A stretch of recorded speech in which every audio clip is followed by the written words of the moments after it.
Welcome back once again. This is part 3 of the chapter on chapter 17. We are going to talk about the Rococo period. And this is a lighter, more playful version of the Baroque.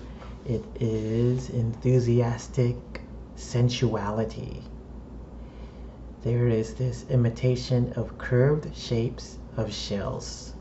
So if we were to think back on these last two periods, we can think about the Renaissance and how it was this rebirth.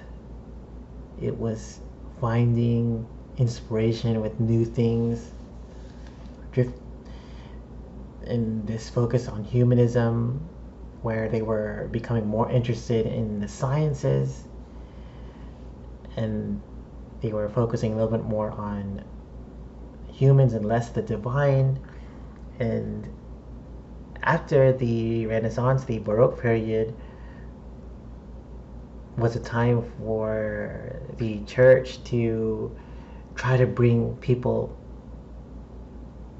back into the church, try to bring more interest, and they did so by creating some very dramatic works of art, some very serious but more emotional works of art. And now when it comes to the Rococo, suddenly they are taking the Baroque, but they're changing it into making a more lighter version, a more sensual version, a more decorated version of the Baroque. When it came to the architecture, you can say that there was a strong interest in making very fashionable townhouses. And this is one example, the Salon de la Princesse Germaine Boffrand, 1732. And we can see how elaborate the designs are. A lot of gold decorations, a lot of curvilinear lines, a lot of shell shapes, and that's what defines this Rococo style. So the architecture was a big difference in terms of what the Rococo style brought into this time period. And now let's look at one of the early examples of paintings that came from the Rococo period. And so when we look at this, it feels right away like a Baroque painting in that it is very dark and very light at the same time, very strong contrasting colors. When it comes to the subject matter, it seems somewhat close to the Renaissance in terms of this Neo-Platonistic statue. We have Cupid on the left side. We have a couple angels under the central figure here, the woman wearing the pink dress. And so if we look at the woman here, we notice that she is kicking off one of her slippers.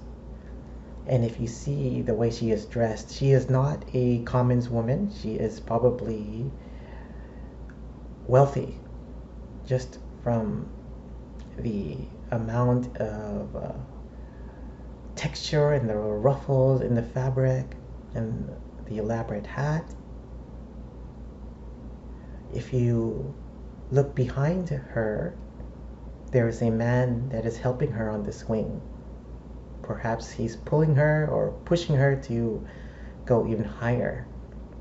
And so under the woman, we see a man lying down in excitement or a disbelief that he is able to look at her under the dress. So there is this sense of playfulness when it came to the Rococo style. What they are really doing is making fun of the French aristocracy, saying that they are living these frivolous lives. They are not doing anything productive. They are just hanging around in their garden. Um, they are doing these perverse acts, and so the Rococo style defined that lack of seriousness when it came to the arts. They were trying to shift away from a lot of the seriousness that was dominated by the Baroque period. And so in a way you can gauge the direction humanity was going when it came to the arts. You can say that they were very inspired by their faith, and that they have that going for a certain amount of time, and once that trend starts to fade, they become a little bit more interested in something else, and then that shifts into another interest. And so you can see that or feel this trend that's going on with the arts. They're trying to push away from the seriousness. And this is by Jean-Honoré Fragonard, Happy Accidents of the Swing, 1767. And when it comes to the Rococo style, again, they are mocking the French aristocracy. At the same time, they are being inspired by the Baroque.